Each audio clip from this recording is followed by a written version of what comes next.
今日我哋好早出發嚟到呢個武威國際大酒店。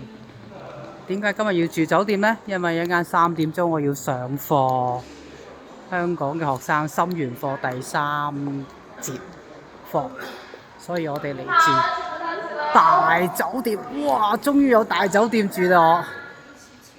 我哋嚟到呢個武威市，終於有麥當勞食啦。新疆係冇麥當勞嘅，大家如果要去新疆之前，又好中意食麥當勞嘅人，請食到飽麥當勞先好去新疆。耶！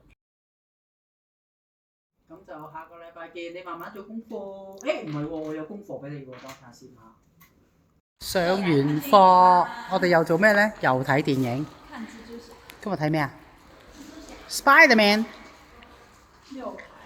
我哋今日去呢個大屏幕嘅電影院睇呢個蜘蛛俠。